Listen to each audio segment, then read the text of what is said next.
What is up, everybody? Welcome back to my channel, Mystic Watch, and today we got another video for you. We're going to be doing a Should You Summon video series.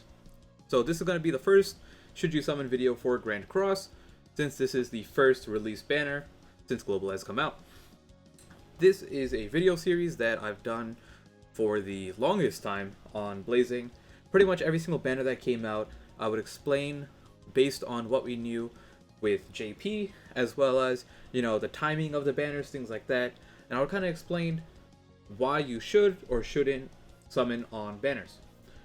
With this game, because we have a lot more knowledge on the game, since JP is 8 months ahead, you can make very good educated guesses as to what's going to be coming out in the future and base your decisions on summoning, around that. So hopefully you guys enjoyed this series. If you haven't already checked out my summoning video for Merlin, now keep in mind that I am going to be telling you, no, do not summon.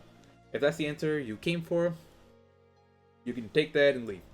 But with all my videos, anything that I, say, give my opinion on, I also have to back up in some way, shape, or form. Or simply just give you, some background knowledge on why. Like, why are you not doing this? That way, you can kind of take that information and then make a final decision on your own. But either way, I still did my summons in the morning. I got horribly shafted beyond all imagining. Make sure you check it out. Give your boy a little bit of love. But going forward, I probably won't be summoning on every banner. I just wanted to make it because I had some extra gems at the time. I believe I started the banner off with around 500 gems. And a lot of people were simply asking me, where do all those gems come from? One, I do spend money on the game, but the only thing I spent money on are the monthly packs. So you go here, and you get the monthly packs, and the weekly pack. That's it. That's all I get. Really good value, really good stuff. Besides that, let's go back to this. Everything else has been farmed. Just daily gems, doing your missions, farming your towns. This game gives you a lot of stuff. And I've been a big advocate of don't summon once you do your reroll, just start saving. Now, on that same topic, kind of transitioning a little bit, I saw on Twitter that a lot of people seem to put their opinion out as fact when it comes to this game. And what I mean by that is, I'll give you an example with, if you guys don't know who Zenrot is, he's a good friend and just avid gacha gamer himself. So he was asking about being new to the 7 Deadly Sins Grand Cross game. He was asking about, hey, I pulled for Red Merlin, how good is she? Or something along those lines. Or something about, should you pull or should you not pull? Either way, I think he ended up with Red Merlin, and then the comments came from there. And people were pretty much saying that, Red Merlin is horrible, don't pull for her, you should save your stuff. And you had like 10 different people saying that.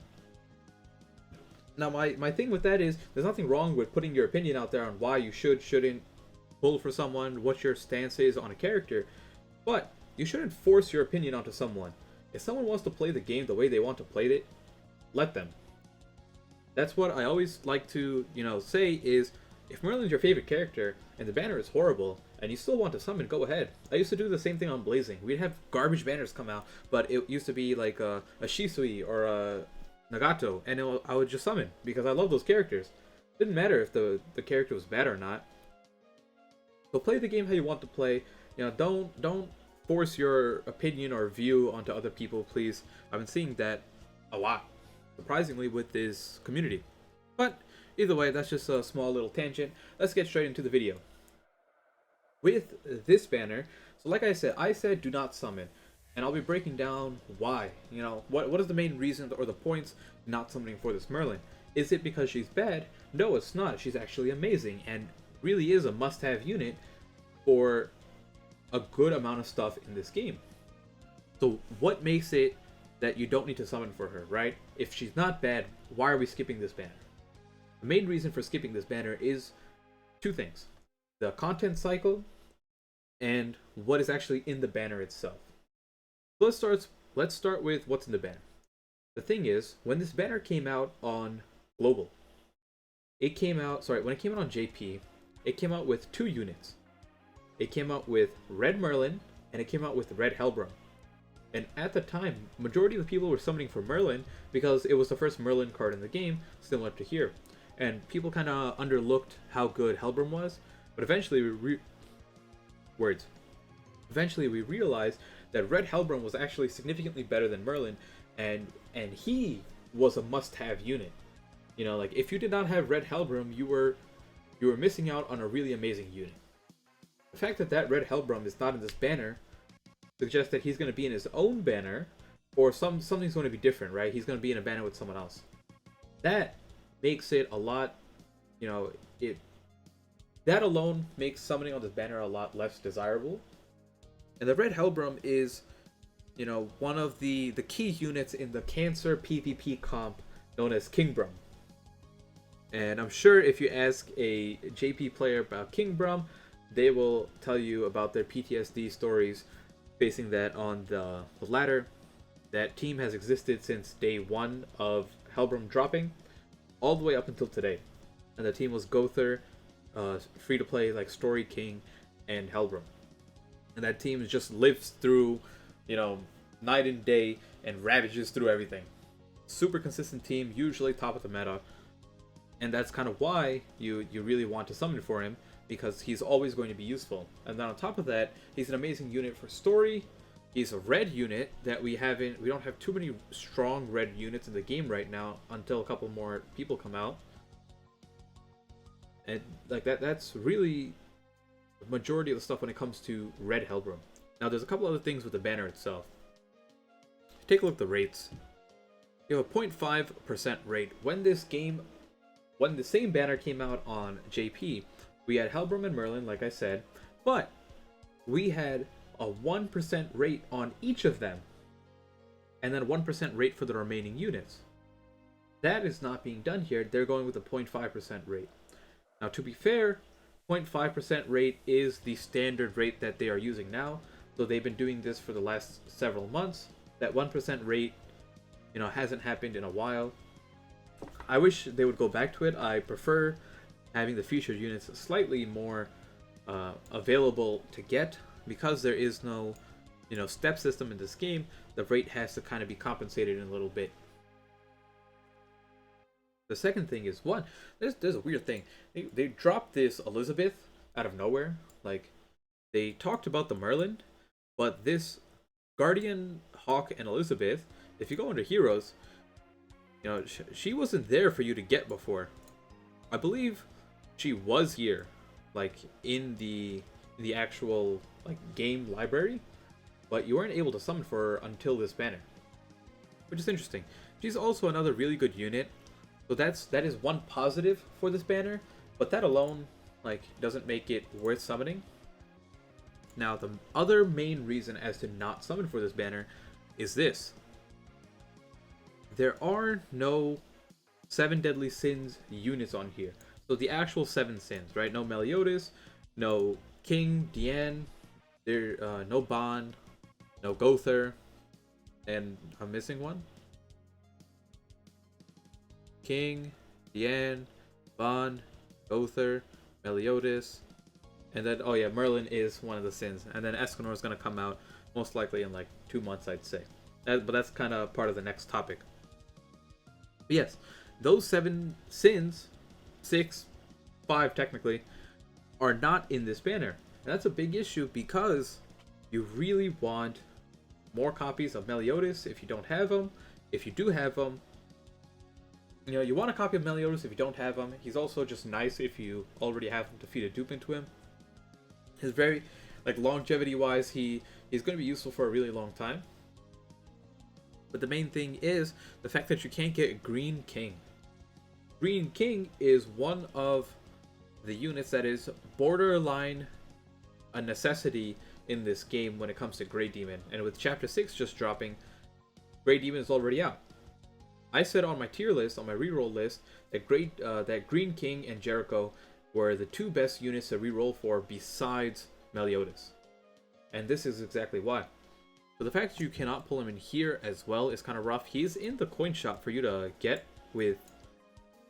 If you go here and you go to the coin shop, You can get them with 5 SSR coins, but that really is a lot. 5 SSR coins is rough. Like, you want to be saving your 5 SSR coins for when the true coin shop exclusive units come out. But you know, that's another downside, or a really big one. Now, in terms of that, that's just the banner reasons as to why you should not summon. The other main reason is content cycle.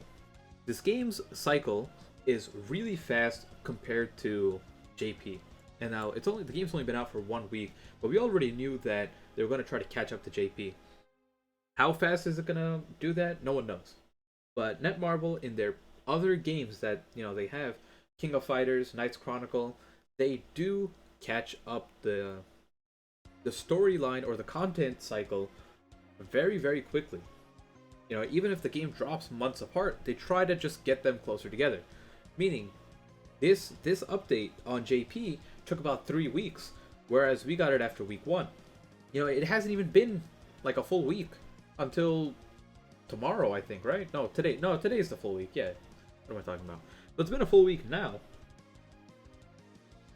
But we're getting it like 2 weeks earlier than JP got it. You can assume that that cycle is going to keep on going, meaning that the meta for when units are good and not good are shifted. So summoning for this Merlin now might not be a good idea when in a month we're going to get Escanor, and Escanor is a super big hype unit that you don't really want to miss out on. There are a decent amount of units in this game that are just like filler units and you don't need a summon for. So they might just start dropping banners left and right, but you don't need to summon at all. And this is kind of one of those situations.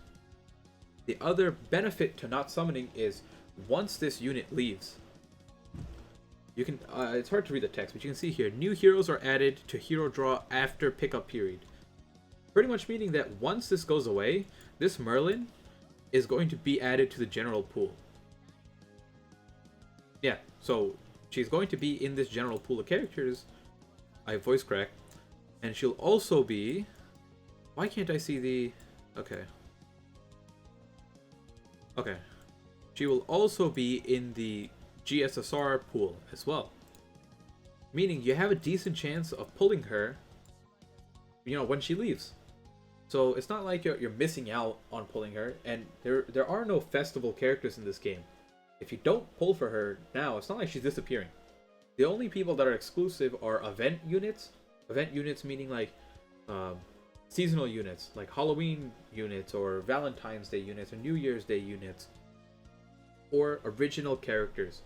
So the Grand Cross original characters that they've made, they have a 9-step banner or 10-step banner that you can do. You're guaranteed to get them at the end, but once they leave, they don't come back until the next time they release another original character.